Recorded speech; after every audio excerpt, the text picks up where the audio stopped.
want some? Who's next? Huh? How about it? Who wants some? I am the devil, and I am here to do the devil's work. We all go a little mad sometimes.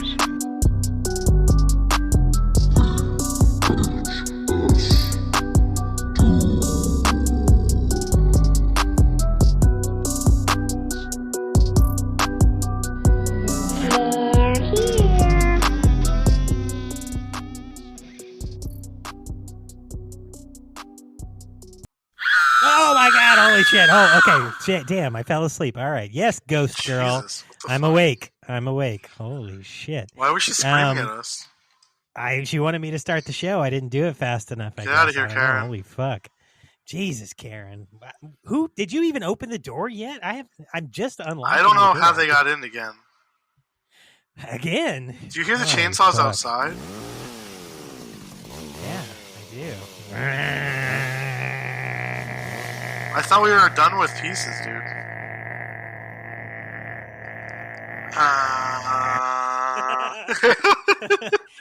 I don't think you can ever be done with pieces. You know what I mean? Yeah. We'll just leave it at that.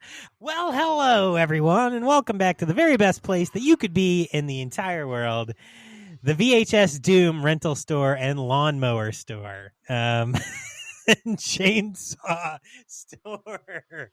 We're so glad to have you back here for another exciting episode this week. Yes, so if you haven't already, go ahead and give us a like, give us a follow, give us a rating, share us with your friends, and share us with Tom Savini.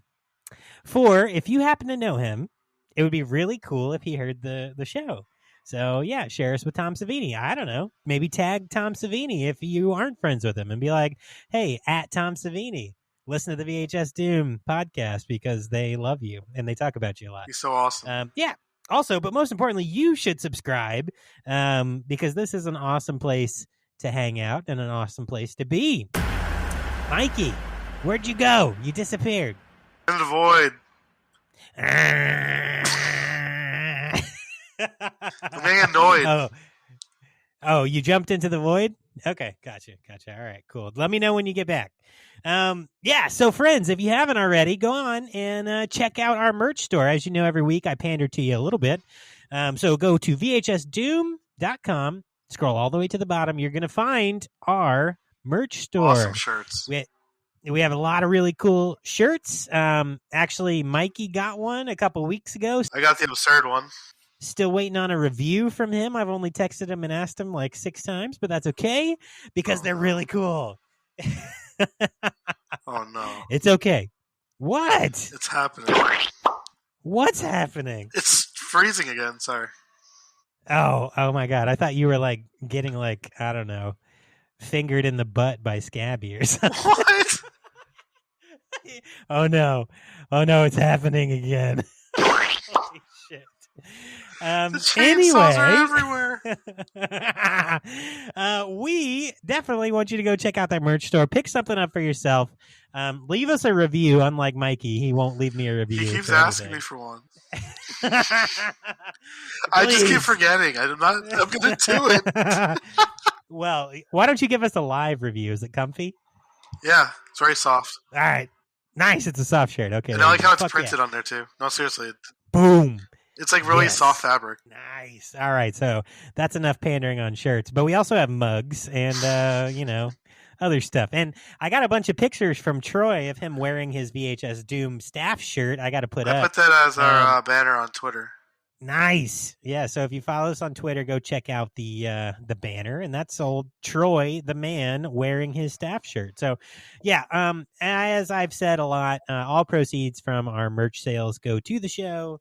And help the show continue to grow. So we appreciate you guys. And we'll obviously get Mikey a Mikey someday. I won't have to use this Xbox mic. Right. Yeah. Although not that my mic is like that much better than your Xbox mic. Really, when I listen back, I'm like, shit, my mic is not that good. I mean, you have a pop filter, though. This thing is just like an Xbox mic. That's true. At least I got the filter, right? Yeah. Yeah, I can like, when I burp, you don't hear the gurgle. I guess that's what it is. I don't know. Yeah, just like Only that. gurgle. Yeah, just all gurgle. Your name should be Deep Gurgle. This week, Next week. Mikey's name is Horse Machine Enthusiast. He lives on Horse Machine Ranch Road. Yeah, .com. And my name's Dick Gunn. So let's continue. So we would love for you guys to come on the show. Are you a band, a director, or an actor promoting a project? I don't know. Are you like drawing a comic book and putting it out? Are you writing, a book or something? We'd love to talk to you. God damn it. What you got, a Red Bull? Okay. All right. Good for you.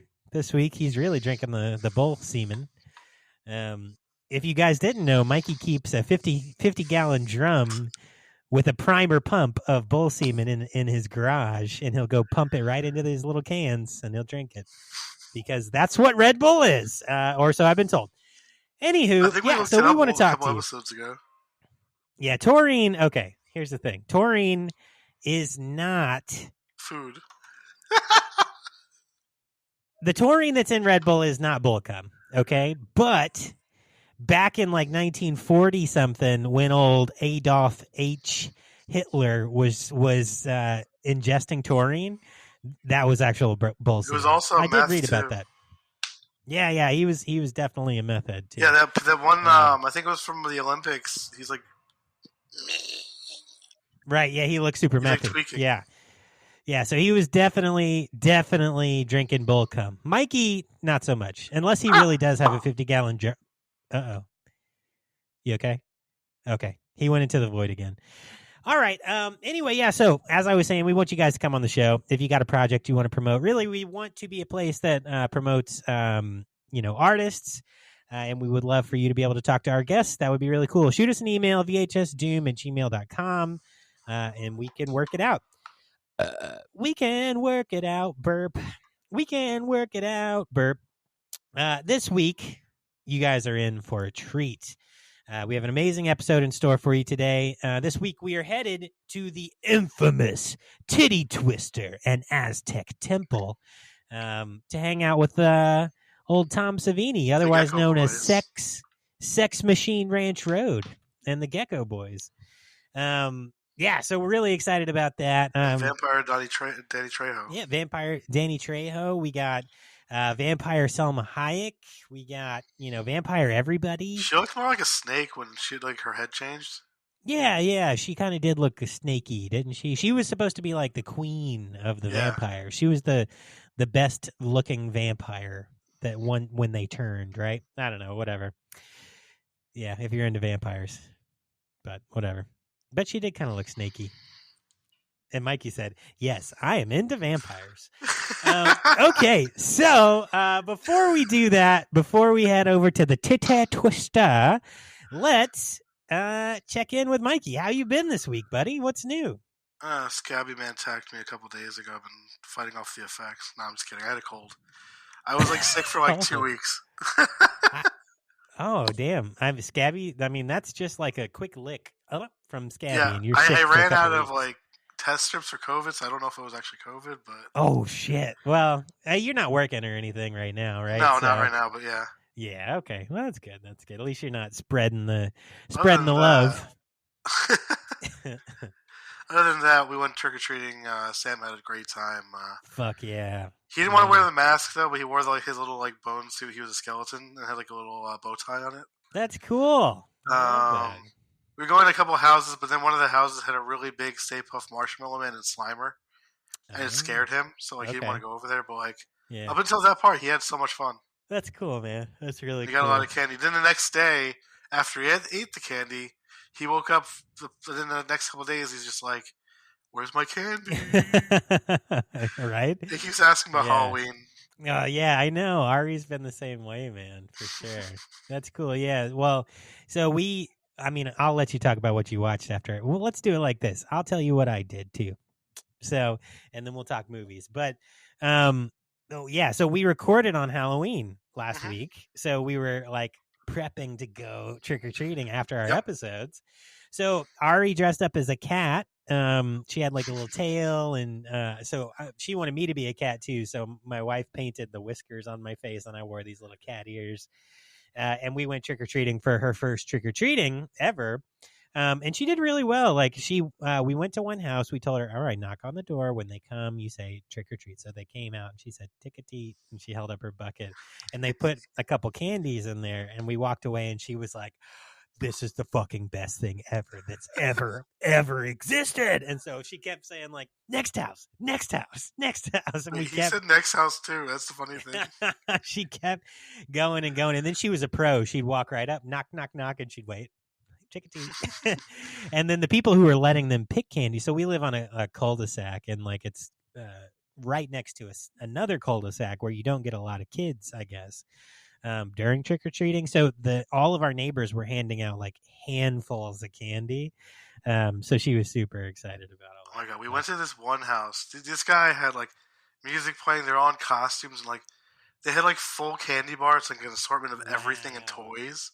Oh shit! It was the weirdest thing, and like Sammy just wanted to keep taking like all the toys and like all the candy. Right, yeah. When they're giving out that nice of stuff, like there was one house that was giving out like full size like Sour Patch Kids and like other candies, right?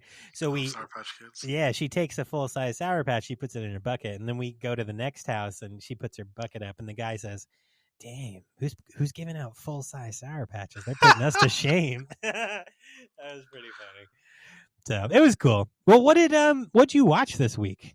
All right, so what I watched Dog Soldiers from 2002. Director is Neil Marshall.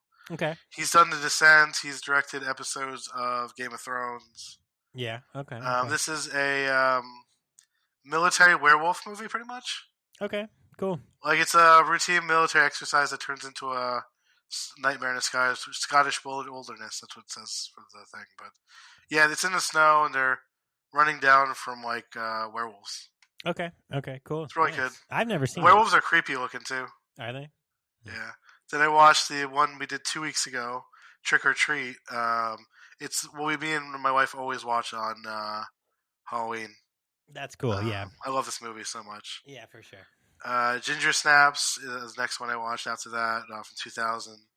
It's about these two girls who are going through puberty and they're also turning into werewolves. Oh, so you kind of almost hit a werewolf theme because of the werewolves and Trick or Treat. I didn't mean to do that at all. Yeah. It just happened because I wanted to watch movies from right around that time. Yeah. Okay. So I was watching like early 2000 or mid 2000 horror from that time on Halloween, and that was one of the ones. Okay. I did also watch Jennifer's Body. I just didn't want to take up the whole list. Gotcha. Yeah, that's a fun one. Cool. Nice, man. Well, my list this week, I kind of accidentally stumbled into like a nunsploitation almost. So I was checking out random movies on Tubi, and it was suggested Bloody Bloody Bible Camp from 2012. I love that movie. Yeah. Right. And I was like, this looks ridiculous. It's by Vito Trabucco, I think his name is. So I watched that, and that's so ridiculous. Like, just ridiculous. It's like, so it starts. I don't exactly understand why they did this. Right. So it starts in the 70s, right? So like 1977. And one of the lines they decided to put in the movie was to have a guy shitting on Star Wars. Like Star Wars had just come out, and he's like, "Yeah, I don't see it being a big thing. It's a piece of shit movie," which is funny. A lot of slasher movies from that time were like that, though. Right. So you would think like low-budget slasher movies, yeah. You would think they would. So what they do is they show the crime, right, and what happens, and then they jump into the future when campers come back to the camp. But this movie's made in 2012, and they jump from 1977 to like 1982. You know? Right. So I guess it makes it like more realistic with like the age of the killer. He's only like 5 years older. He can still kill everybody, you know, or she or whatever. But so it's a lot of fun. The wildest part to me was like it's all like no name actors, really don't know anybody, ridiculous. And then at the very end, like Jesus pops out, and he's none other than Ron Jeremy. So, the disgusting man. Right, disgusting human. But like, you know, this is before we knew about all the things that he had, done, I guess, outside of his career. But yeah, so he plays Jesus, and he's funny. I think the very first line in this movie, in the entire movie, is, "I bet Jesus had a big cock." Like, you know what I mean? Like, that's that kind of movie. I have some movies for you that's like this. Oh my fucking! They're called the gore face killer or the cock face killer. Face killer. Yeah.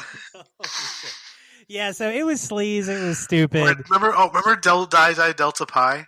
Oh yeah, I do. That was on the level of this, right? Yeah, absolutely. So yeah, this movie has a killer nun, right? That's like the killer.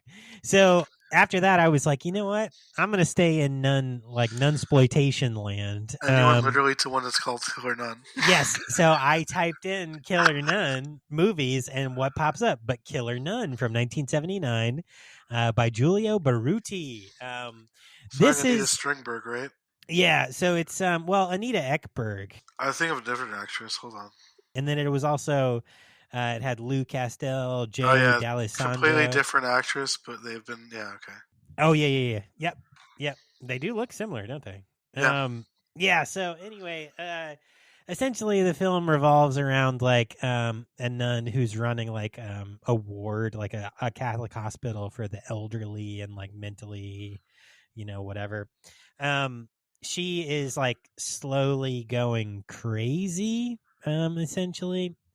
And I'm not going to tell you what exactly happens, but there's a bunch of crazy nuns who are horny, crazy, doing wild things and murders. It's kind of the coolest part for me is that there's a pink glove killer. So like, in Giallo, you get like a lot of like black glove killers or whatever, but like they're wearing like pink cleaning gloves, and it's like who done it, but like the film makes you wonder, is the main actress Sister Gertrude the killer, or is she someone else killing? It makes you kind of think a little bit. So that was fun. I think it's a giallo, honestly. I think it is too. And then lastly, to stay just as like completely exploitive as possible, I haven't seen this movie since it came out. I went with Nude Nuns with Big Guns from 2010, directed by Joseph Guzman. It's actually a really fun movie. Like, I know the title. Yeah, the title is like super goofy, and it does like it is true to its title, but the action is really good. There's a lot of stuff that makes you go like, oh fuck, like it's cringy, but the revenge story is pretty good. I liked it okay. I would say definitely watch it, if you're into that kind of exploitation stuff. But I agree, watch it. Yeah, definitely. Also watch Hobo with a Shotgun and Machete. You know what? I've never watched that. I've never Which one? fucking watched. I've watched clips of Hobo with a shotgun. Oh, dude, Rutger Hauer as like a homeless man who's getting revenge. Yeah. Oh, and Ricky from Trailer Park Boys gets beheaded in it. I've seen that clip, but I've never watched the full movie. I really should. But anyway, from all the like Grindhouse movies, like from the trailers from the Robert Rodriguez and Tarantino ones, that's like one of my favorite movies they've made so far. Nice, cool. Thanksgiving's coming out soon. Yeah, I'm excited for that. Did you see the new preview for the new Godzilla?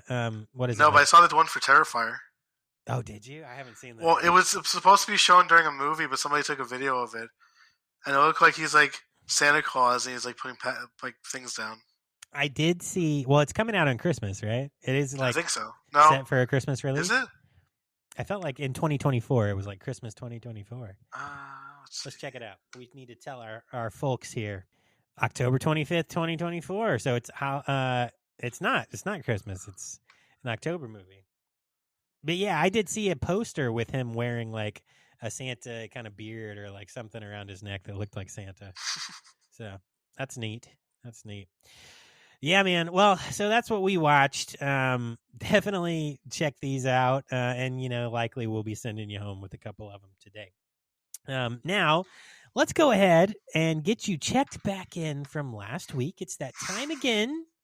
So last week we sent you home with Mother's Day from 1980 by Charles Kaufman, good old Lloydie's brother, Uncle Lloyd. We sent you home with The Boogeyman from 1980 by, is that Uli Lommel? Yeah, I think so. Uli Lommel. What a name. House of Whipcord from 1974 by Pete Walker. That's a good one. That's such a fun movie. Just wish that Tubi had a better copy because it is super washed out. I have the. You, look for the Redemption Films Blu-ray of it. That's how I got it. Nice. Okay, cool. How does it look? Does it look good on there? Good, yeah. Nice. And then we sent you home with Renfield from 2023 by Chris McKay. And our kids' movie was the movie Kids. Our kids' movie was the movie Kids. No, it was not. It was Sleepy Hollow from 1999. I love that movie so much, though.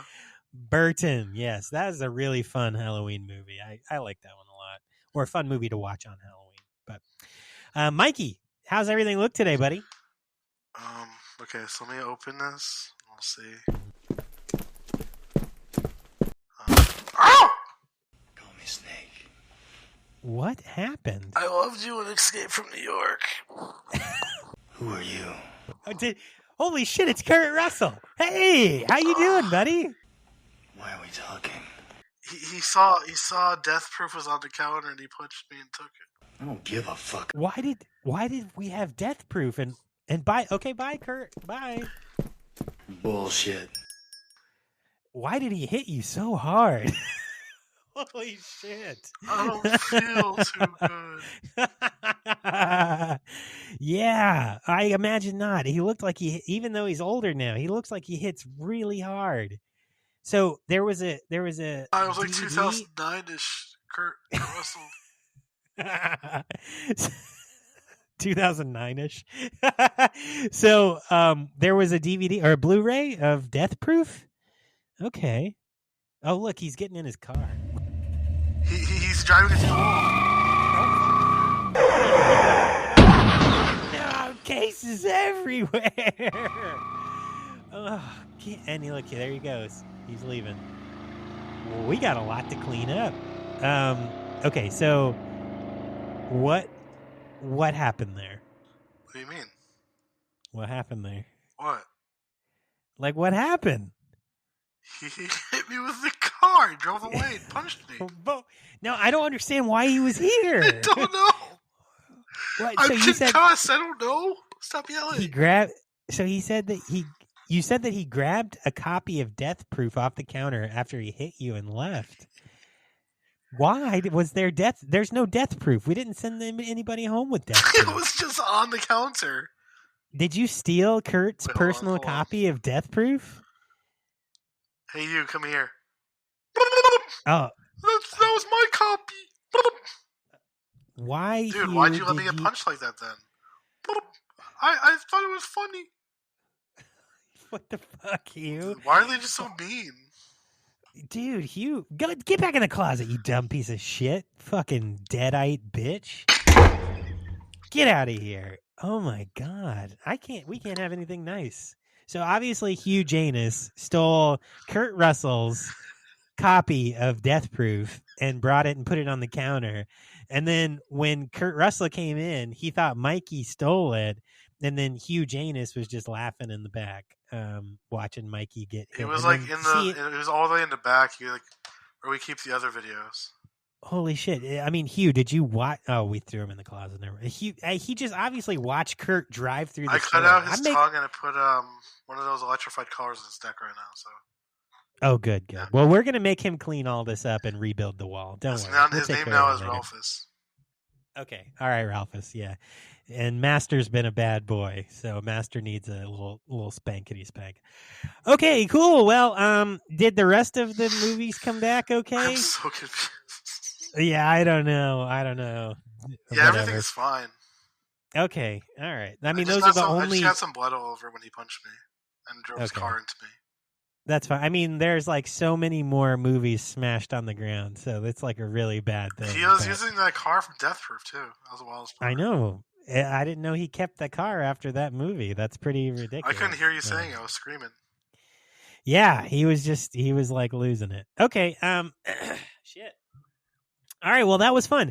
But we have another movie to dive into this week. So let's put that behind us.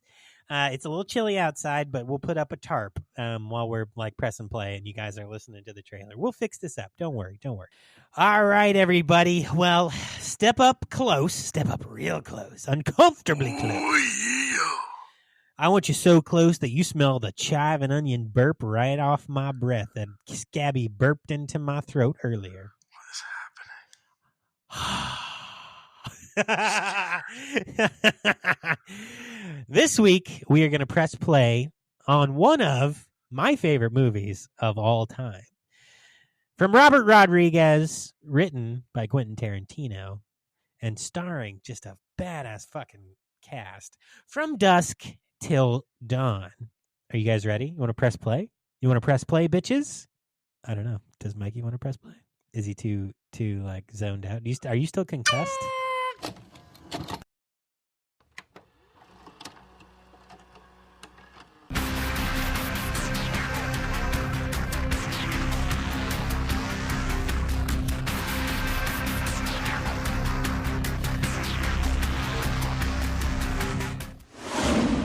Everybody be cool. You be cool. Somewhere in the middle of nowhere. Low profile. You understand the meaning of the words low profile? Sure. Two of America's most dangerous criminals have taken hostages. What is this? It's called a punch. I'm going to ask you one question, and all I want is a yes or no answer. Do you want to live through this? Yes. Okay, Ramblers, let's get rambling. One night is all that stands between them and freedom. This is my kind of place. But it's going to be one hell of a night. We might be in trouble. We have a bunch of fucking vampires out there trying to get in here and suck our fucking blood. Now, their only chance is to fight back. Oh, yeah!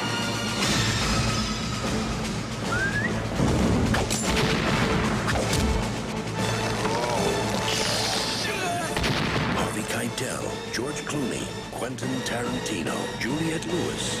Welcome to slavery. No, thanks. I already had a wife. From Dusk Till Dawn. All righty. Cool. Well, let's get into it. Mikey, if you're not too concussed, if you can go ahead and read the back of that box, that'd be great.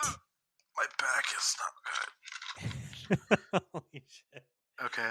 He done got rustled. So, two dangerous outlaws on a wild crime spree. After kidnapping a father, his two kids, the geckos head south to a seedy Mexican bar to hide out in safety. When they're faced with the bar's truly nefarious clientele, they're forced to team up with their hostages in order to make it out alive. From Robert Rodriguez and Quentin Tarantino. All right. Well, friends, so... Oh, Robert Ebert had a good thing about it. Oh, yeah? He said an action extravaganza. Yeah, he had a good article on his own website that he put up, I guess, prior to death. But yeah, cool. So you got the DVD copy there. Yeah, this is really old. Like the thing that holds the disc is like broken. Oh yeah. I hate when that happens. Oh yeah. So like the disc just falls out. Yeah. You've watched that a couple times for sure. Too many. One of my favorite movies. Yeah. Yeah. All right. Well, let's jump into this. I'm going to go ahead and give you a little pretense here. As famous as this movie is, and as much as I love it, I would have thought that there would have been a lot more available sources on background production and notes in general than there are online. There really are not that many available resources that I could find. So we're going to do our best to give you as much information about this movie as possible. Mikey and I will chat about it for a while, about some of our favorite parts of the movie, and then we'll jump into a couple articles that I found across the interwebs. So really quick, just a quick overview. From Dusk Till Dawn is a 1996 American action horror film directed by Robert Rodriguez and written by Quentin Tarantino, from a concept and story by Robert Kurtzman. Starring Harvey Keitel, George Clooney, Quentin Tarantino, Ernest Liu, and Juliette Lewis, The plot follows a pair of American criminal brothers, played by Clooney and Tarantino, who take a family as hostages in order to cross into Mexico, but ultimately find themselves trapped in a saloon frequented or run or owned by vampires. The film was released on January 17th, 1996, and received mixed reviews from critics who described the film as well-made, but overly violent. Oh, boo-hoo. Right, get over it. After enjoying financial successes at the box office, From Dusk Till Dawn has since become a cult film, and it has spawned a media franchise, including sequel films, a video game, and other There's media a video game? adaptations. There is a video game. The video game was released for Windows in 2001.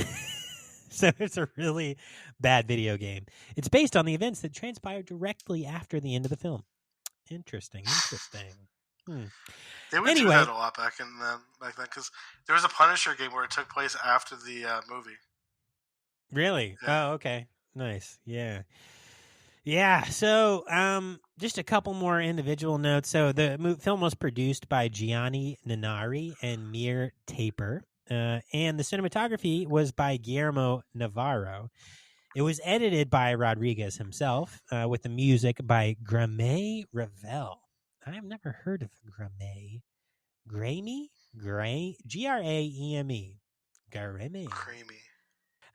That person's actually from New Zealand. Jesus, I saw and a you cough know and what? sucks when you just made me laugh. I feel bad because listen to their awards for the films that they've done. Are you ready? The Crow, The Saint, Lara Croft Tomb Raider, Daredevil, Freddy vs. Jason, Sin City, and Pineapple Express. Who the fuck is this? So, not really good movies, but good movies? But, yeah, kind of goodish. Yeah. That's fucking wild. All right, I'll look more into this person later. Okay, yeah, so let's see here. The budget on this film was $19 million, and they did bring in nearly $60 million. It was 59.3 at box office, so it was a financial success in the U.S. and internationally. All right, cool. So before we start moving into any other notes or sources, let's discuss the plot, man. So this week, Mikey and I are just going to do what we've been doing for a while now and talk about some of our favorite points in the film. Mikey, I'll let you take that away first. Vampire Danny Trejo. That's a pretty fucking cool That was my makeup. top thing on my list of notes. I thought that was really cool. Yeah, his makeup was badass. Yeah, that goes into my other one, K&B's effects for this movie. They did an amazing job. Okay, yeah. Nice. The penis gun was funny. Mm-hmm.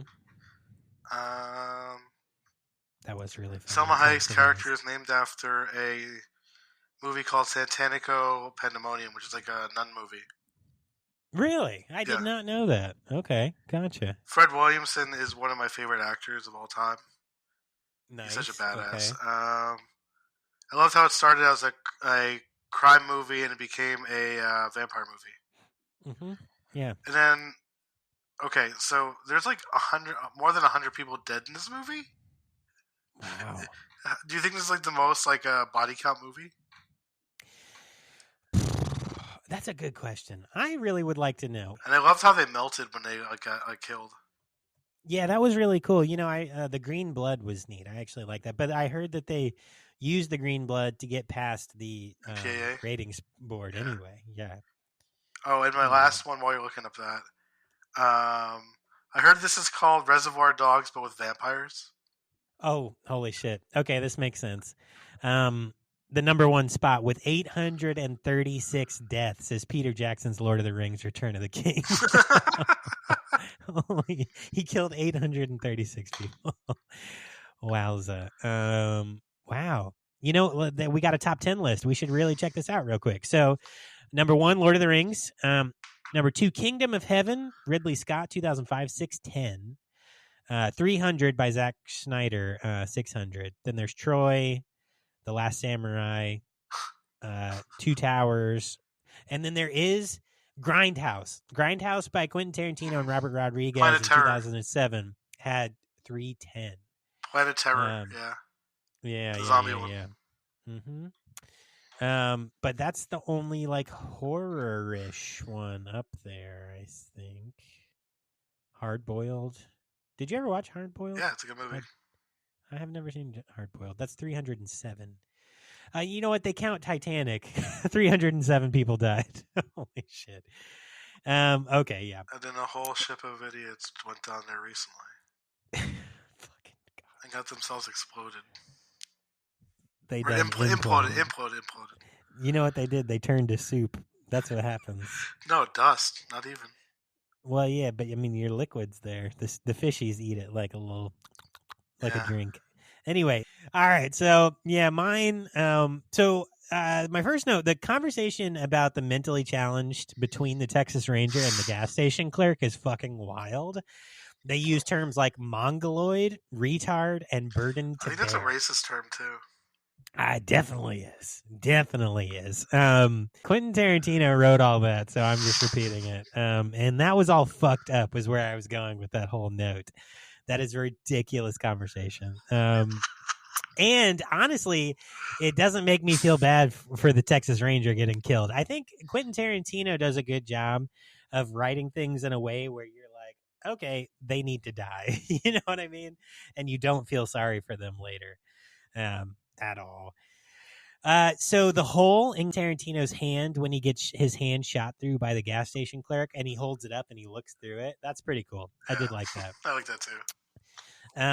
When they've gotten to the hotel, Tarantino and we'll just call them The Gecko Boys. The Gecko Boys or whatever.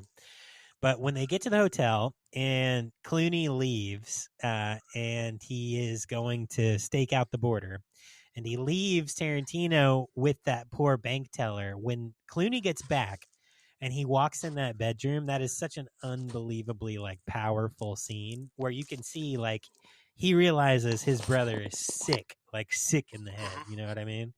That is a just shit show of a room. Young Danger. That's wild. What? I saw your next note. I started laughing.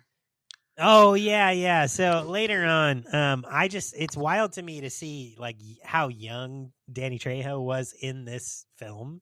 It's just because he's worked for so long in like so many films, and like we even saw him when we were at one of the conventions, right? Like he's in his 70s now, but just to see him that young, I'm like, holy shit, that's funny. That's like crazy, you know. Okay, my next He's also note. in Death Wish. Yeah. The fact that Cheech Marin is actually 3 different characters in the movie. The first one being Chet Pussy, the second Border Guard, and the third is Carlos. So he plays 3 different people in this film, and I like that a lot. Also, the fact that they named and titled someone Chet Pussy was pretty fucking ridiculous. But he does talk a lot about that outside of the bar. Okay. The fact that it's 2 different movies and you forget that by the end always gets me. And you kind of talked about that already, right? But like by the time they pull up to the Titty Twister, the entire movie changes, right? It just feels completely different. Completely 180. And I love that. And then at the very, very end, you're reminded of like, okay, yeah, when Carlos shows up, oh yeah, there was a whole bunch of shit that they did in the beginning that you just forget all about. And, you know, when what's her character's name? Juliette Lewis is Kate. So when Antonio Gabellini. When Antonio Gabellini, also known as Kate, says to Seth, played by George Clooney, well, why do you need some company? Should I just come with you? And he says, I'm a bastard, but I'm not a fucking bastard. And he hands her some money and says, take off. Like, do you know what El Rey is? I don't know. Do they, in the TV series, do they show what El Rey is? No, but it's the network that they put the show on. Okay. Yeah, he named a whole, Robert Rodriguez had a whole like channel where it was called El Rey. I don't know. Interesting. Huh. Okay, neat. Well, we have notes on what El Rey is a little later. We'll get to that. But anyway, I thought that was cool. And then let's see here. Selma Hayek's dance and character in general is just like so iconic, you know? Dude, like can't beat it. Like that was cool. The Vampire Massacre is ridiculous. There's just so many murders. And then lastly, personally watching Tom Savini act was a lot of fun for me because I really like Tom Savini and everything that he does in general. He's a good actor. Like all of his work, but watching him act is fun. Especially when his name in the movie is Sex Machine. That's a lot of fun. I really like Fred Williamson as well as Frost. And Danny Trejo's name was Razor Charlie. These are some cool names. Machete, Razor Charlie. He did it. I feel like he did it on purpose. It's like in Spy Kids, his character was named Machete. It's cool. He was Uncle Machete. Yeah. Uncle Machete. Yeah, so I thought that was a lot of fun. I love this movie. It's brutal. Oh, Tom Savini who turns into the giant fucking rat thing? I think so, right? Yeah.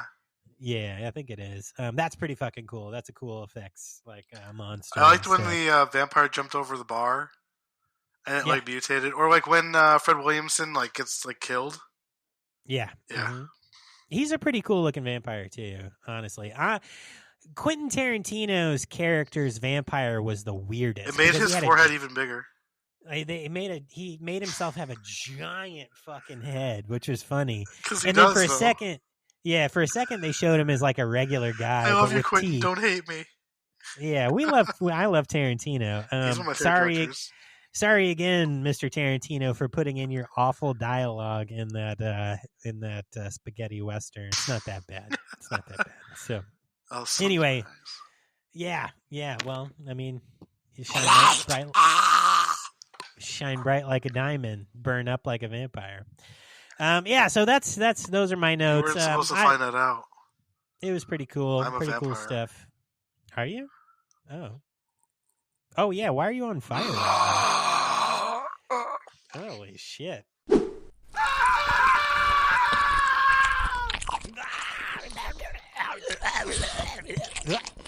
Okay. Well, I guess I'm a vampire now, too. Welcome to the Vampire VHS Doom show. Why are you drinking so heavily? Why are you breathing so hard? Holy fuck. God damn. It was a whole process in Lost Boys when he became a vampire and all that weird stuff happened. Right. Yeah. There's a process for sure. All right, cool. So those are our plot points. That's what we really like about this film. Good old tittytwister.com. Don't type that in. Do not do that. Just don't. All right. So a couple, like I said, there aren't a ton of notes from this film on the regular sources that I'll use, such as Wikipedia or Wiki Fandoms or articles online. I found an article from the Times that I liked about when it came out that we'll talk about at the end. I found a couple production notes from Wikipedia, and I got some notes from Amazon as well. For $79, you can buy the domain tittytwister.com. Only $79? Oh, that's nice. Buy that up right now. That'll be worth way more in a few years. It's a good investment. I'm dead. That's funny as hell. Anyway. All right. So we're going to start with the very limited amount of production notes I could find from the wikis. So the El Rey hideout in Mexico, the name was taken from The Getaway, which is a 1958 crime novel by Jim Thompson. So that's where El Rey starts, I guess. Which makes sense with Tarantino. He puts all kinds of Easter eggs in his stuff. Earl McGraw became a recurring. Your forehead looked like an Easter egg. Earl McGraw became a recurring character in Rodriguez and Tarantino's works, later appearing in Kill Bill, Planet Terror, and Death Proof as an Easter egg. Easter eggs. Chongo beer and Sex Machine's codpiece gun are references to Rodriguez's 1995 film Desperado. I thought you were giving me the finger. No. I thought I had something in my eye. I was scared for a second. Gotcha. Seth also returns to the hotel with Big Kahuna burgers, which were used in Pulp Fiction and mentioned in Death Proof. Seth Gecko also says the line, quote, "All right, Ramblers, let's get rambling," which is a quote from Tarantino's Reservoir Dogs. As I said, Reservoir Dogs are vampires. Right. Scott's T-shirt decoration reads, quote, "Precinct 13," which is a reference to John Carpenter's 1976 film, Assault on Precinct 13. Now, the only other note really from the wiki is that it was a non-union crew. So as with many of Rodriguez's films, From Dusk Till Dawn employed a non-union production crew, which is unusual for a production with a budget above $15 million. Who knew? So that's kind of it from the wiki and the production notes that existed there. But I did pull some notes from other sources. So we are going to talk about a couple behind-the-scenes facts from Dusk Till Dawn, which is from ScreenRant.com. I found a decent article here. All right. So real quick, again, this is an article from ScreenRant.com, which is titled "The Showdown is On, 10 Behind-the-Scenes Facts About From Dusk Till Dawn." Holy shit. That's a dusky dawny burp.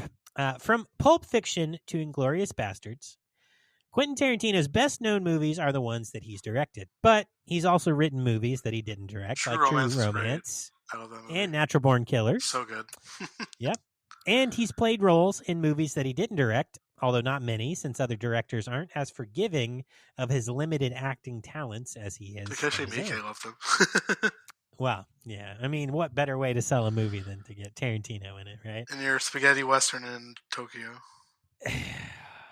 Dude, yeah, anyway. Okay, so he wrote the screenplay from Dusk Till Dawn, which is an action-packed crime movie, as we all know, that turns into a vampire-infested horror fest at midpoint.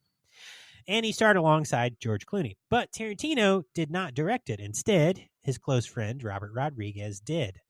There are some fascinating stories from the making of this movie. So Quentin Tarantino had initially planned to direct the movie himself between Pulp Fiction and Jackie Brown. However, he decided that yeah, me too. And I love Pulp Fiction. All of his shit's Me too, so good, man. Well, I don't really like his newest one. Which one is that? The Once Upon a Time in Hollywood. Oh, I haven't watched it. Not my thing. Yeah. All right. Anyway, however, he decided that he had enough on his plate with the script and playing Richie Gecko, so he stepped down from directing. Before Tarantino's buddy, Robert Rodriguez, was brought on board to direct, Tony Scott and Rennie Harlan were interested in helming the project. Seth Gecko's tattoo was George Clooney's idea, actually.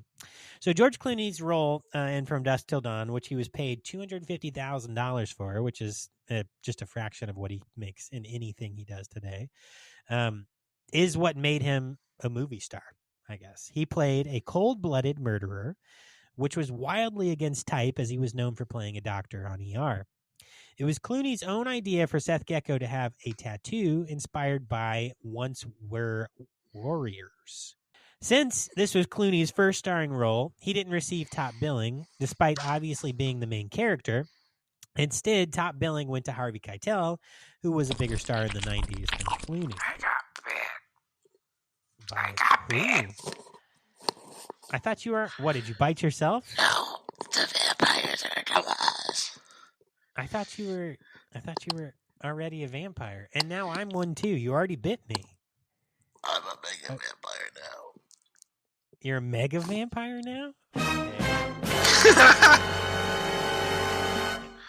You know what? Isn't that like... Is that the plot of... what is that movie you watched? A couple weeks ago, where the vampires are trying to figure out how not to become super vampires. What movie Daybreakers. They don't because they like if they eat other vampires, they like degrade into like just like creatures.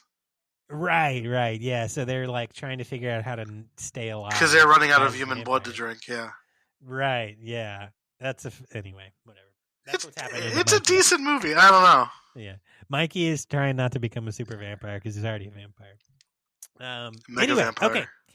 Yes, mega vampire. Sorry, put that on a shirt. Mega vampire. With my face. In Megadeth writing. Oh my God. All right. So continuing, Selma Hayek needed therapy to overcome her fear of snakes before filming. That's a big ass fucking snake that she wears too. In the original script, Selma Hayek's character was called Blonde Death, and she was a white woman. However, after seeing Hayek's performance in Desperado, Tarantino rewrote the character to be Latina and renamed her Satanico Pandemonium, I love that movie.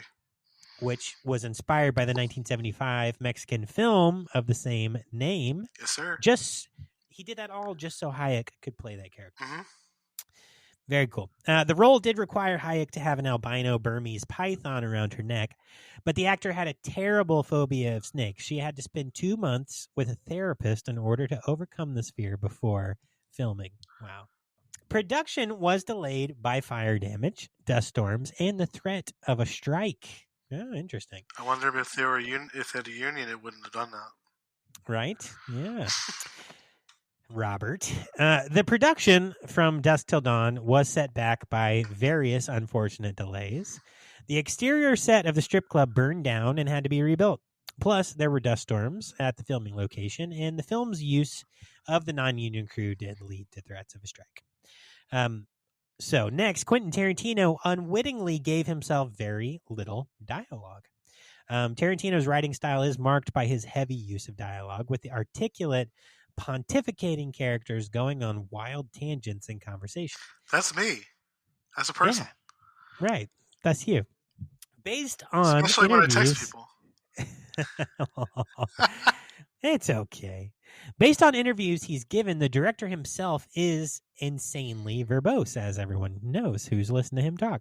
However, in From Dusk Till Dawn, he gave himself a starring role with very little dialogue. He didn't realize he hadn't given himself many lines until it was too late to rewrite the part. Interesting. Okay, so next, Pulp Fiction's Ezekiel 25:17 speech originated in an early draft of From Dusk Till Dawn. That's so interesting. I didn't know that. Yeah, so one of the most iconic monologues from Tarantino's filmography is Samuel L. Jackson's slightly fictionalized recital of the Ezekiel 25:17 passage from the Bible. This monologue began its life in an early draft of From Dusk Till Dawn, in which Jacob delivered the speech in anticipation of the character's final stand against the vampires. Well, it actually began its life in a Sonny Chiba movie. Wow. Okay, so one particularly violent deleted scene was too far even for Tarantino. Okay, so Quentin Tarantino is famous for featuring so much hyper-stylized violence in his movies that it's been read as a satirical critique of on-screen violence. However, there was one scene in From Dusk Till Dawn that was too violent even for him. A stripper vampire's stomach is opened up like a big mouth, and then she shoves someone's head into that mouth and bit their head off. Tarantino himself deemed it to be too graphic. The scene can be found in the special edition DVD's deleted scenes section, if you have that. That's what I have. You got to check out them deleted scenes. It doesn't even say. I don't remember. It's been a while since I've done that. Neat. All right, so Selma Hayek's dance scene had no choreography, and director Robert Rodriguez decided to just play the music and let Hayek move to it. He later used the same technique with Jessica Alba in Sin City. The script called for the song and the dance to be down in Mexico by the Coasters, but Rodriguez instead chose to use After Dark by Tito and Tarantula. Tarantino later used Down in Mexico in Death Proof. So, all right, let's see here. I like that they use stuff that they used to do for other things in that, in their newer stuff. Yeah. Antonio Banderas and John Travolta were both offered the role of Seth Gecko. Okay. Wow. So before George Clooney was cast to play Seth, the role was offered to a ton of actors, including Antonio Banderas, Steve Buscemi, Robert De Niro, Jeff Goldblum, Michael Madsen, Tim Roth, Christopher Walken, and James Woods. But they all turned it down due to scheduling conflicts. There could have been so many different people. So the whole cast of Reservoir Dogs. Pretty much, right? The only actor who turned down the part for reasons other than scheduling was John Travolta, who was not interested in doing a vampire movie and chose to do Pulp Fiction instead. So he could have been. I think that And was the right Scientology. choice anyway. All right, and then last note here. So Quentin Tarantino wrote From Dusk Till Dawn for a special effects company in exchange for the ear-cutting effects Reservoir Dogs. What? So this was the first script that Quentin Tarantino was paid to write. He was given just $1,500 to write a screenplay that special effects company K&B could use to show off their abilities. Okay. Special effects technician Robert Kurtzman was going to direct the movie, but when he could not commit, Robert Rodriguez came aboard. As a part of the exchange, K&B provided the special effects for Reservoir Dogs' now iconic ear-slicing scene for free. How about that? All right. And that wraps up 10 behind-the-scenes facts that you might not have known about from Dusk Till Dawn from ScreenRant.com. All right, and now it's time for a quick word from our sponsors, HorsemachineRanchRoad.com. Now, today, we don't have a special fancy schmancy commercial for y'all. Today, we have Horse Machine Installer visiting us here in the studio. So, Mr. Horse Machine Installer, tell us a little bit about your planned community at HorsemachineRanchRoad.com. We're not a website. We're a business. Take a second to tell us just a little bit more about HorsemachineRanchRoad.com. We're a community of like-minded men. We are a community of like-minded men who like holes in walls. HorsemachineRanchRoad.com. HorsemachineRanchRoad.com. HorsemachineRanchRoad.com. Horse Machine Installer says, we love glory holes. Now, that's the end of our break. All right, y'all. So we're going to jump in real quick to just a couple more notes. These are actually going to be trivia notes. So the line, no thanks, I've already had a wife, was improvised by George Clooney. Robert Rodriguez never intended for it to be in the final cut, but after the line was used in the trailer, he felt obliged to include it in the film. Okay. Green blood was used for the vampires to get the film past the censors. Fuck the MPAA, as is tradition. Fuck them good. Yeah, they don't care about green or like other colors. They just hate the color of blood. Right? Stupid. Yeah, I hear that they're into the Horse Machine Cream team. So. No, they're not, apparently. Oh. They don't like human fluid. Right. That's true. Or animal fluids. I don't fucking know at this point. MPAA, against fluids for many years. All right. So before George Clooney was cast, Tim Roth, I love listening John back Travolta, and hearing myself just giggling. It is fun. It's nice. It's fun to listen to. We talked about this a little bit earlier, but George Clooney, before he was cast, there was Tim Roth, John Travolta, Michael Madsen, Steve Buscemi, and Christopher Walken. I don't know if we said that earlier. I already had a wife. I need more cowbell. Yeah. Anyway, so Selma Hayek, as we said, did have a fear of snakes, but she went through with it anyway. I feel more bad for the snake than her, honestly. But apparently, this is a little bit of an extra note in this. So Robert Rodriguez conned her, right, because she was planning on turning the role down because of the snake thing, but he conned her and said that Madonna was up for the part. What? So, yeah. So then How Selma does that make any sense? I don't know. I guess she didn't want to lose that part to Madonna because there was, I don't know, whatever. But she took two months to work with therapists to overcome that fear. Okay. So next, some of the growling noises from the vampire rat that Sex Machine turns into, or Tom Savini, is they're from Robert's son, Rocket Rodriguez, who was just learning to talk. They imposed those into the movie, so that's kind of cool, I guess. All right. So we were talking body count earlier. Yeah. The official body count in this film is 122.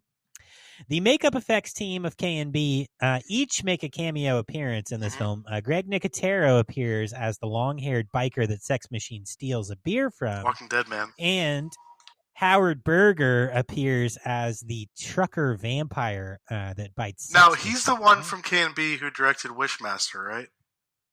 I don't know. Let's find out. I could be wrong. I know it's one of them. I don't think it's Nicotero. I could be wrong. But we are both big fans of Wishmaster. Wishmaster 97, directed by Robert Kurtzman. Okay, the other one. Yeah. The K and K Cool. and B. Yeah, the K in K and B. Yeah. All right. So Juliette Lewis was cast because of her friendship with Tarantino. She had appeared in the film Natural Born Killers, which the original screenplay was written by Tarantino, and he liked her so much that he suggested she play Kate in the film. She was great. Yeah, she did a really good job. Eric Estrada was originally lined up to play Carlos. That would have been funny, but I'm glad they used Cheech 3 times. So, and then George Clooney. Cheech Pussy 3 times or something like that. I don't know. Cheech Pussy. Like Cheech Pussy 3 times. Chet Pussy. Chet Pussy. Oh, God, I got to cut that many pussies out. I can't keep saying pussy. This is too much pussy in this fucking You also podcast. doxed me. You have to cut that out, too. Bro, the word pussy it's too many pussies. Okay.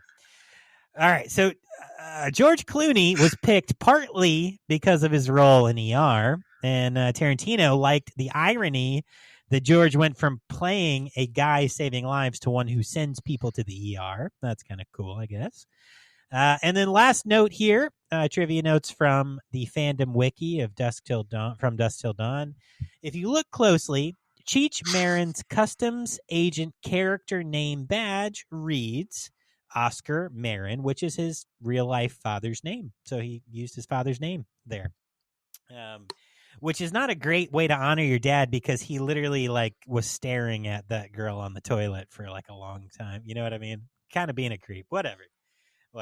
All right. So those are our behind the scenes notes and our trivia notes for y'all this week. Now we're going to jump on over to some box office and critical reception and release notes with Mikey.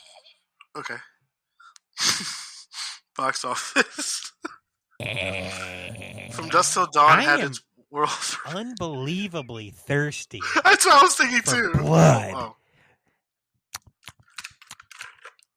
No, is that a bottle filled with human blood and fluids? It's just water. Oh, dude, we're vampires now. How the fuck are you drinking water? You're gonna vomit it up immediately. It's highly purified blood. I don't fucking know. Oh, it's just plasma? Okay, got it. It's full of electrolytes and human. Okay. Box office. From Dusk Till Dawn had its world premiere on January 17th, 1996.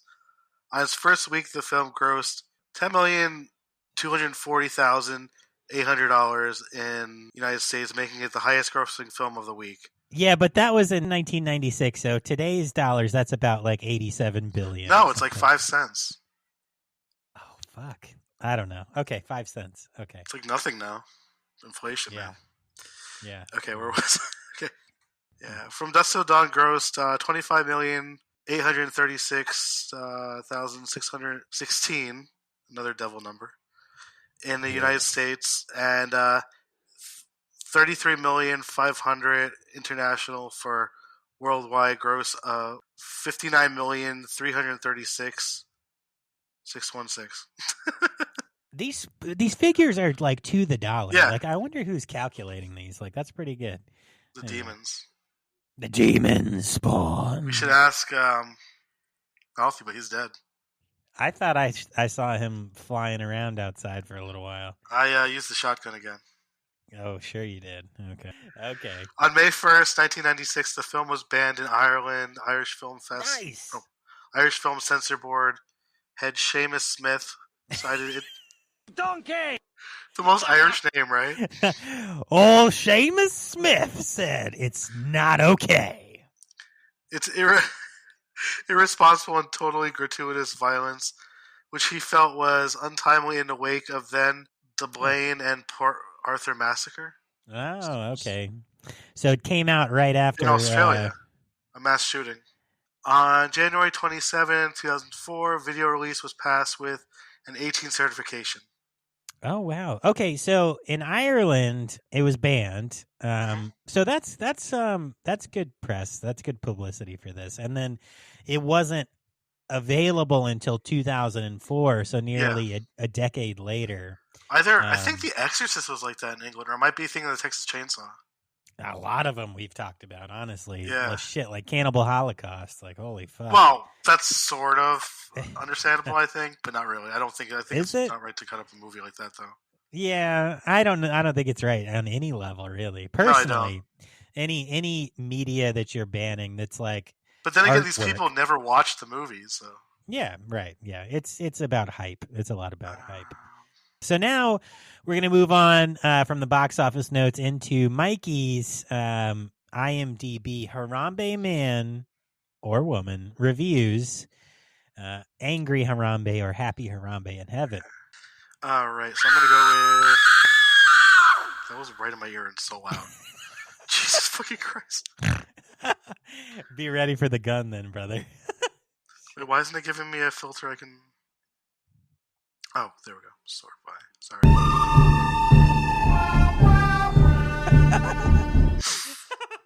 Review rating. Let me just do it on my computer.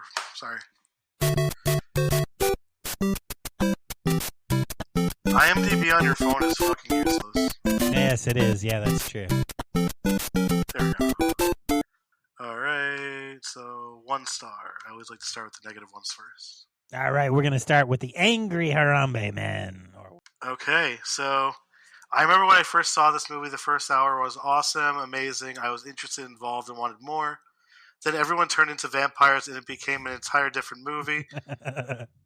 It was like they took a real good drama and action movie and combined it into a horrible B horror movie. It was literally like 2 different movies that was great, and one was that was plain awful, but that just happened to have the same characters, both about an hour. I wish they had stuck with the first movie instead of seeming to say, after writing about half, it would be cool. A movie about vampires in a Mayan temple. Hey, I know, let's just turn this movie into that one. Awful. That person's like so mad. There was another one with the title of Repulsive and Waste of Time.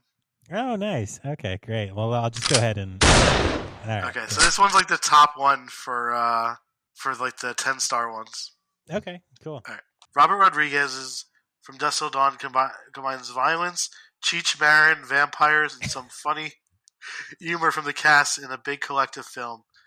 More than a basic horror movie, it was Rodriguez as a fine director and Quentin Tarantino as a good screenwriter. He's bringing the screen basic shoot 'em up fun.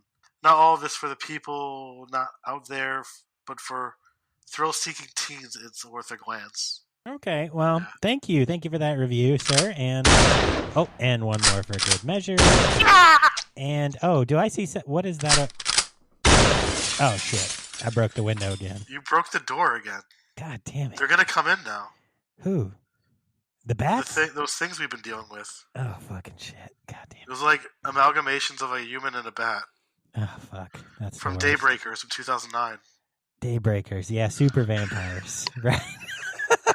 No. They were like they had like cancer and they were dying from eating other vampires. Mutant cancer pyres. Okay. Cancer pyres. So yeah, you know what? Referring back to that first review, I could see where if you were really into that crime like drama and action of the beginning of the movie, and you really did not care for like the effects driven world of like, you know, then you're sucking it out. Right. Or fucking K&B, right? Then you could be like, what the fuck just happened, right? But think about it in reverse too. What if you were really into just like vampire crazy movies and crime? You're like, I hate crime movies. And you started I'm never going to watch this. That's like when we put our Western episode up. Right. Yeah. People are like, what are you doing? Why did you do that? But no, I think you do have to like both parts of this film. You know, if you are going to be a fan, because it's 2 very different kinds of films. Yeah. All right, cool. All right. And so those are the reviews. And lastly, Mikey, if you don't mind, I sourced some home media release information. If you want to, you have a typo. You put Nope, it's not. Oh, okay. So you're just gonna have me read it, and then yeah. What? Wait, what? It wouldn't be organic like me saying erections, and still resurrection. Yes, I was trying to organize some hilarity, but okay. Just because I said yesterday when we first started recording, I was going to do that to you while you were reading it. just read the notes, damn it. Okay, here we go. Sorry, guys. We have too much fun here. Okay. Yes. Dimension Home Video released the VHS in 1996 with bonus footage, as well as a Laserdisc extended play. Dimension released a 2-disc special edition in 2000 and a 2-disc collector's edition DVD with alternate cover art in 2000. Mikey, that says a 2-dick collector's edition, okay? 2-dick. So in 2000, a 2-dick collector's edition DVD. Oh, wait, sorry, 2001. Yeah. Echo Bridge Entertainment released the first Blu-ray version from Dust. He's changing it right now, I think. What? I'm just seeing show notes now. What are you talking about? At 2:45, that was like right now. What did you... Oh wait! Just read the sentence exactly as it says, okay? Echo Bridge Entertainment released. Oh, okay. From Dick Till Dawn. That's the porn version.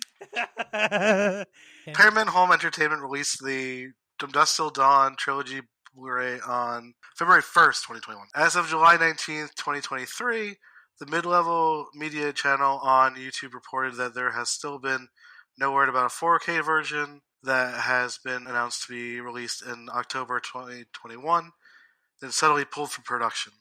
Yeah. So that last note there, I had to do some digging on different versions because I was like, oh man, there has to be a 4K, and there was a 4K that was supposed to come out in October of 2021, but it just disappeared off the shelf. There's not even one for like importing it.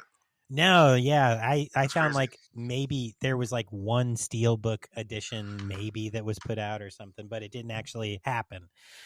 So there was a YouTube channel that I found called Mid-Level Media that that guy is really into physical media collecting, and he does a lot of should be. Yeah, a lot of information about that. And he said that he's been waiting. He has it on VHS. It's one of his favorite movies of all time, and he's been waiting for that 4K.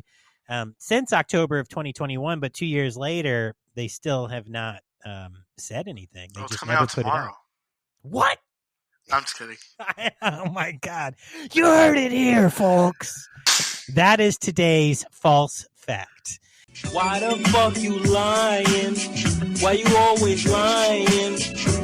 Oh my God. Stop fucking lying. All right, cool. So just a couple more notes. Apparently there are some alternate versions. So the special edition Laserdisc apparently contains scenes it contains scenes that were cut out of the film due to graphic violence, such as the vampire feast, dinner is served, is extended, and one part has a girl popping a pimple on a guy. I guess that was too much for people. There's another scene in which Sex Machine kills off 2 more vampires and takes a picture of one of them. A heavily cut version, 87 minutes, was... You know, he was a Vietnam war reporter. I'm sorry, whom? Sex Machine? Yeah, Tom Savini. He was like a journalist. Like he would take pictures of it. I didn't know that. Or was he in the military and doing it? I can't remember, but that was like where he got his idea for the effects he does. Oh my God! It was like Vietnam. Yeah, makes sense. I could be wrong with like what he did for it, but yeah, we should do an episode on Tom Savini. We need to. Yeah, that'd be fun. It's an anyway, imperative thing to do. Yeah. So apparently a heavily cut version, which is only 87 minutes long, was released on video in Germany, and that omits the whole pre-credit scene and most that's pre-credit burp. Most of the graphic violence in the dinner is served part of the film. And then apparently there were changes made for the TV version of the movie. Yeah, I heard Bill Cosby was put in the role of George Clooney. What?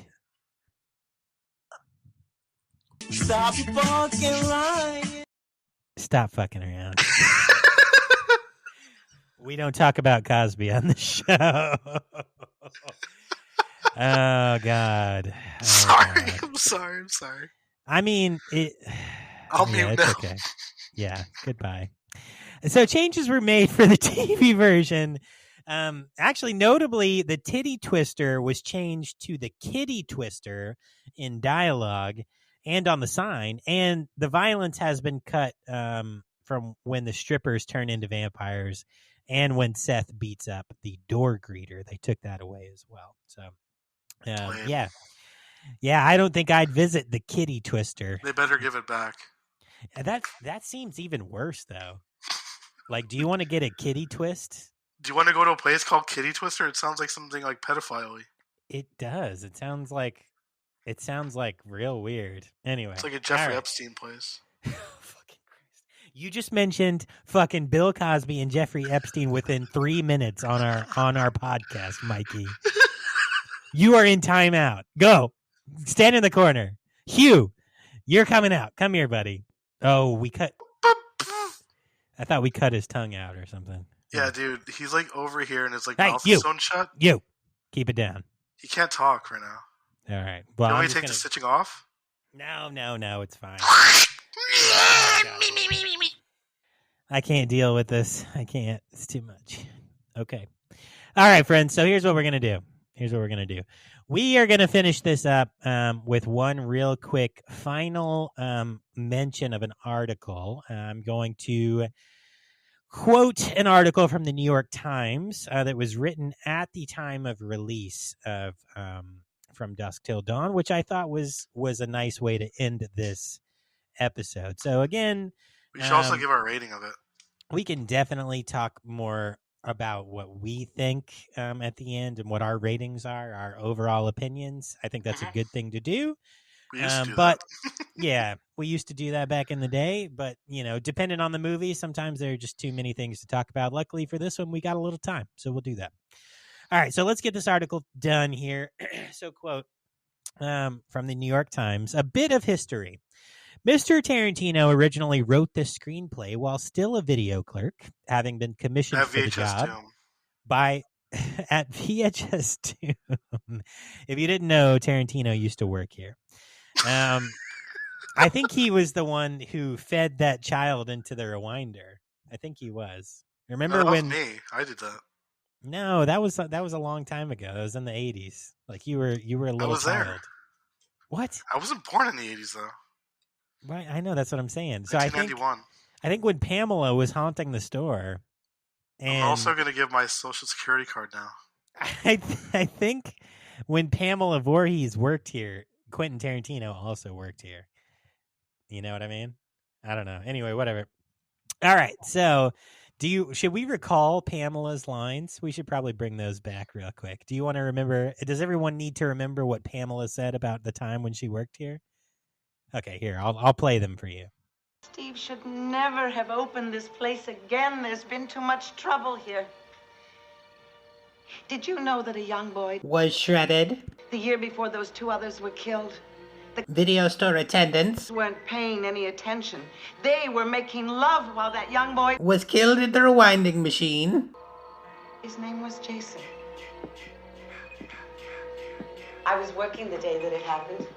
Restocking the pornography. Here, I was the... Naughty backroom girl and switchboard attendant. Jason should have been watched every minute. That's one of my favorite things that I ever made on this show. Ever. Okay, so we'll start back at a bit of history. So, now, yes. All right. So, having been commissioned for the job by Robert Kurtzman, who ran a special effects makeup company, K&B.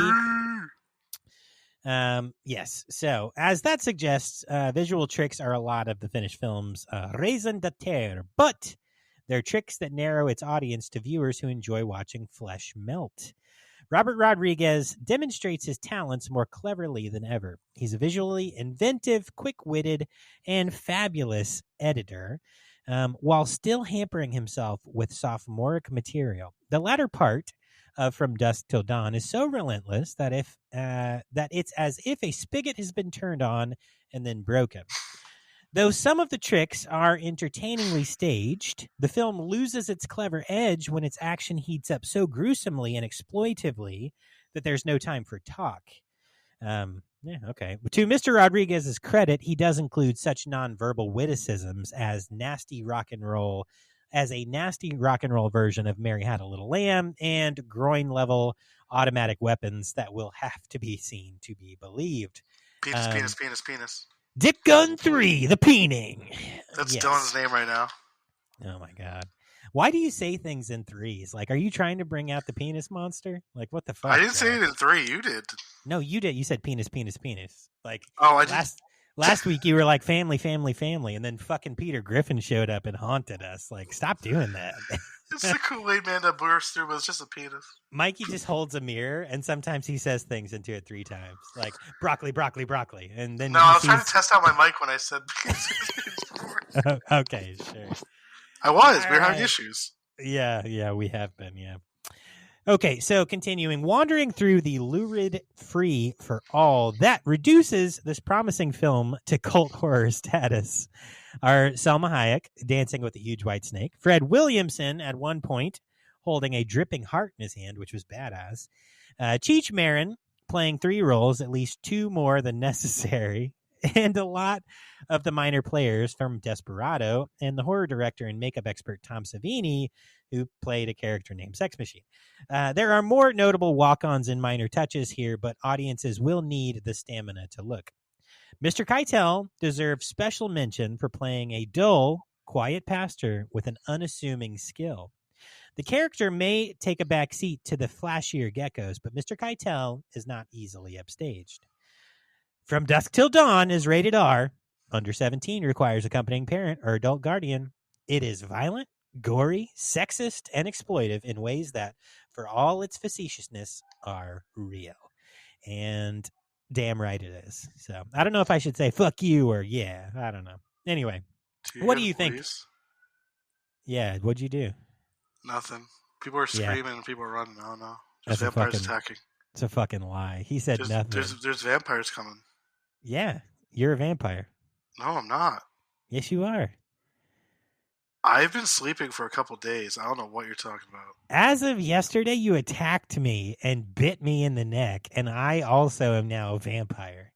I don't think that happened. This is now vampiredoom.com or whatever. No, the V in the VHS stands for vampire. Right. The V in VHS stands for Vampire Home Sillies.com. I don't know, whatever. Okay, let's go. Sillies? Science. Vampire Home Science. Network. Horsemachineranch.road.com. Okay, so Mikey, what are your opinions on From Dusk Till Dawn? What are your final thoughts and your rating? Should I go back to my notes? I mean, I love this movie a lot. Yeah, it's just your I honestly didn't even realize that there was 2 sequels until recently. I feel stupid about that. Oh yeah. You know, there's a 4-movie pack that they put out. Is it with the show? Because I like the show. No, it's with a. It's Dick Down at Dawn. Dick Down at Dawn. Ooh boy, Mikey. All right. You are fucking ridiculous. Okay, yes. So the 4-movie pack includes Full Tilt Boogie. So it's Dusk Till Dawn, Dusk Till Dawn 2, Dusk Till Dawn 3, Full Tilt Boogie. I've never seen Full Tilt Boogie. Have you seen that? I've heard of it. I've heard of that one. Have I? No, I haven't. So Full Tilt Boogie came out in 1997, so a year later, and it's a behind the scenes of From Dusk Till Dawn. Wait, yeah, that sounds familiar now. By Sarah Kelly, I guess she. Yeah, it was like a documentary. Mm-hmm. I remember something about them. They needed money when they were shooting it. Yeah, I think I remember that now. Yeah. I thought you were talking about an actual movie. Yeah, no, I didn't know. I was just checking. So it's a doc. Yeah. I love documentaries on movies.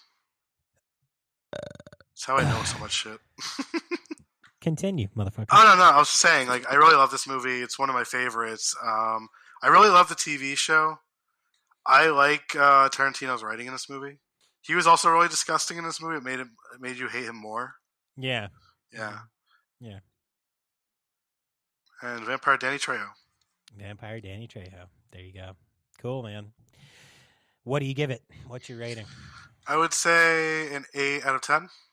8 tapes out of 10. All right. 8 smashed VHSs out of 10 smashed VHSs. Cool. I love it. Why an 8? Why not a 10? I don't know. Okay. I feel like it would have been a better, like, I feel like what someone was, like, I feel like it was 2 movies, and if they, like, paired them together somehow, like, in 2 movies, that'd be cool. Yeah, for sure. Because I feel like if they originally did the Grindhouse idea, but with these 2, yeah, that would have worked, like, really cool. Yeah, I think you're right. Okay. Now you done? Yeah. We on For you. sure? I'll be letting you talk soon and right now. I'm totally not going to interrupt you saying I'm just going to let you talk. I don't believe you at all. For like 5 seconds, I'm just going to be like, I'll let you talk now. Shut the fuck up. Yeah, okay. So, Dylan, what did you think of the movie? Oh, yeah? Crack. Holy shit. Well, personally, it's the best movie that I've ever watched in my crack lab. Throwback to last week. There, go check it out if you haven't already listened to our Pieces episode.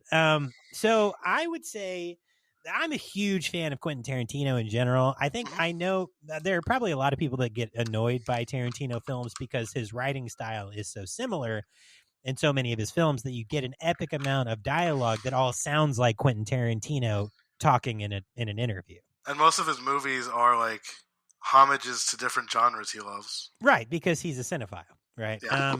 So for that reason specifically, I like this film because the dialogue is not as Tarantino-y.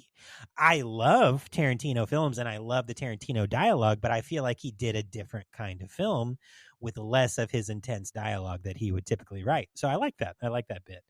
I think you're right. I think that this film, these could have been 2 amazing films separate of one another for completely different audiences. So I think that the horror community is really good at making cult films cult. And I think that the horror community carries this film into its existence today because people who are into it are like, all right, yeah, I love this film. It's a little slow to start, but it gets down in the second half. I think that the typical Tarantino fan might not necessarily be into the giant rat special effects, explosions, and vampires. So I think that he could have made that crime drama in the beginning its own film and made like double the money off of the script. Yeah, pretty much. But whatever, that's his choice. I love the film as it is. So I would recommend this film to anyone. I think it's badass, and I just want to see, more vampire blood and explosions. And I honestly, any movie that I can watch Tom Savini act in is awesome. Fred Williamson too. Yep. And the fact that Sex Machine had a dick gun is so cool. You can't beat it. There's just a lot of cool stuff. I liked how the vampires melted. Yeah, and like they had green blood. You can tell that Tarantino used this film as his homage to like probably his like messy horror, like fucking, Evil Dead kind of explosions of faces and whatever. Like he that's said cool. a few years ago he wanted to do a giallo. Oh yeah, okay. I mean, I'm sure he will. Nicholas Winding Refn also said that too, but that never happened. Gotcha. Yeah, so my rating for this, I think I'll give it 9 out of 10 smashed VHSs because then I'll give it 11. No 11s. No. Just kidding. Absolutely not. It goes to 11. I can turn it to 11 because I eat beans. Spinal Tap. Fuck you. So I like that movie. So, yeah, the only reason I wouldn't give it 10 out of 10 is one, because we're enough vampires. If it's going to be a Tarantino, to me, like a real Tarantino film, it's missing the dialogue. And if it's going to be like Samuel Jackson. Yeah, that too. And if it's going to be an out-of-pocket Tarantino film, it needs to be completely wild, like fucking, the ending of the movie is. So it's just a little broken for me. But I love the movie anyway. I love it for what it is. That's it, friends. All right, so let's get the fuck out of here. We're going to get you guys checked out. I got my fucking You guys eyes are on gonna you. love the next week's movie. Holy shit, broskies. All right, everybody. Well, this week we're getting you checked out. I got my fucking eyes on you. Go ahead and grab your popcorn, grab your candies, grab your sody pops, grab your bull cum, grab everything you need to go ahead and have a good weekend at home. And a 1 pound bag of gummy bears. 1 pound bag of Haribo sugar-free gummy bears. Nah, sugar-free will get you shitting. Bro, read some of the stories online about those. There's a guy who was in like a private plane, and he ate a bag of those, and he had to go shit. It's sitting, so the toilet was in between two people. Like you lift it up, and it was the toilet just out in the back. So he had to fucking shit his brains out in between two people. Like that was fucking wild story. Anyway, like 10 years ago, I ate 2 bags of sugar-free Twizzlers. Of course, he did 2 bags. Yes, but nothing happened. I just felt sick. Like my stomach was hurting the whole time. But yeah, that's because it's probably 2 pounds of Twizzlers in your belly. I heard people. No, it was like the small bags. Oh, okay, sure, okay. Yeah, I heard people just shit themselves. Like, they it comes do. Out like tar. Yes, they do. They will shit Sorry, their guys. brains out. Yeah. All right, cool. So this week you're going home with a treasure trove. Bloody Bible Camp from 2012 by Vito Trabucco. We got Killer Nun from 1979 by Giulio Baruti. I was waiting for you to do that. Yep. You know it. Nude Nuns with Big Guns, 2010. Joseph Guzman. You have to say Neil Marshall with a British accent. Neil Marshall. And no, so the Nude Nuns with Big Guns, don't worry, is not a porno. It's just a fun nunsploitation film. We're also sending you home with Dog Soldiers from 2002 by Neil Marshall. We're sending you with Ginger Snaps from 2000 by John Fawcett. And lastly, for the kids, going home with a fun one this week, James and the Giant Peach from 1996 by Henry Selick. That's a lot of fun. Come on, give me your money. All right, friends. So, Mikey, go ahead and let us know. What are we talking about next week, buddy? Pumpkinhead, bitch. No, we're gonna be watching the first Pumpkinhead movie. Pumpkinhead. He's a pumpkinhead. Effects by Stan Winston. Friends, that's going to take us out this episode. We hope you enjoy your movies. Check out Pumpkinhead, obviously. We're sending you home with that so you can watch it for next week's episode. And, we're going to have a lot of fun. Mikey, before we get out of here, you got any shout-outs this week? Do you have any? Yeah, I do. So over on TikTok, I'm the Mr. TikTok. We have a couple new followers that are either podcasters or just TikTokers who are really into movies. The Sip List podcast started following us. Kier, the critic, Noshing Nostalgia, and Nostalgic Popcorn all started following us, as well as I want popcorn. There's someone who started following us named Jason Voorhees. Named what? Yeah. I didn't hear you. There's someone named Jason Voorhees that started following That's us. Probably because of the Friday the 13th episode. It's probably so I don't know if it's a fan account or if we're about to get murdered. But yeah, so those are our new followers over on the TikToks. We appreciate you guys. If you found us from TikTok, keep listening. And we love you. Mikey, who you shouting out? So I'm shouting out another cool podcast, Tangent of Horror. They're really cool guys, and they really have a good show. My other podcast, Dab at Death, and my other co-host, Dab Jimmy. And then In Film We Trust podcast are another bunch of cool people. Yeah. And shout out to my wife, Katie. Cool, nice, awesome. Oh, you know what? Shout out Troy. Troy, we're gonna get you on this Christmas season, buddy. We're gonna talk about Silent Night, Deadly Night, the three of us. That's gonna be a lot of fucking fun. Did you see what I put in your shout outs? No, what'd you? You didn't put anything in mine. I did. Oh, you put in Troy. Oh, okay, cool. Nice. Well, we're on the same page. And then the last part. He making chili, bitch. That's on Twitter, sorry. Yeah, Troy be making chili because it's cold up in the Canada. Especially since he killed all their trees. So the wind has nothing blocking. He destroyed the ecosystem of Canada pretty much. Right, yeah. Yeah. But He anyway. said America's next. Oh, fuck. Okay. Well, I believe it. All right, friends. That's it. So don't forget, come on the podcast if you got a project that you want to promote, whether that's a film or, music or whatever. Shoot us an email at vhsdoom@gmail.com. We'd love to talk to you. Love to introduce you to our listeners. To all of our listeners, thank you so much for continuing to ride along with us on this ridiculous fucking podcast that we do all for fun. And holy fucking shit, Balthy's walking in the fucking door. Oh my fucking God. Bitch, you fucking tried to kill me, bitch, didn't you? Hey, guess what? You like fucking shotguns? Here you go. Here you go. Ah! The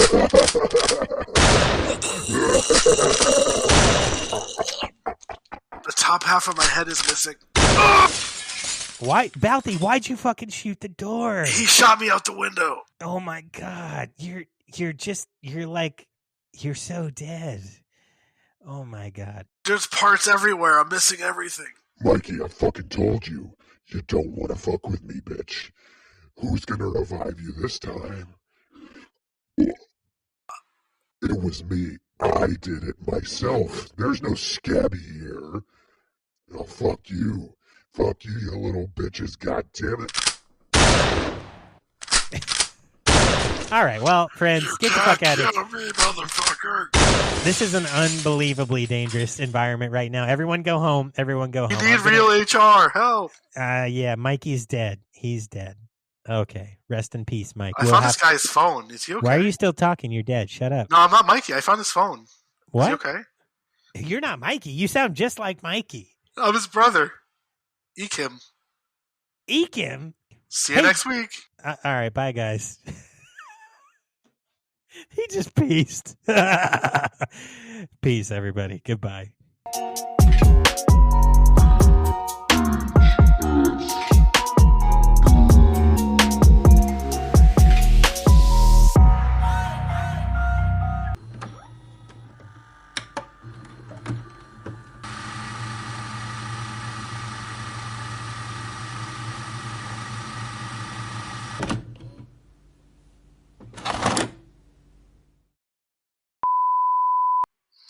Look how tiny this is.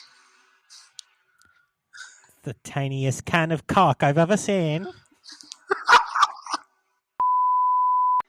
We inside, boys.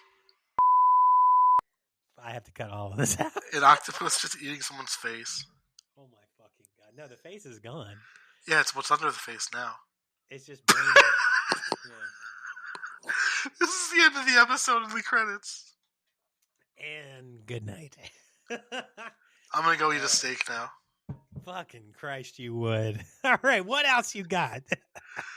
That was it. That was it? Okay, yeah. Cool.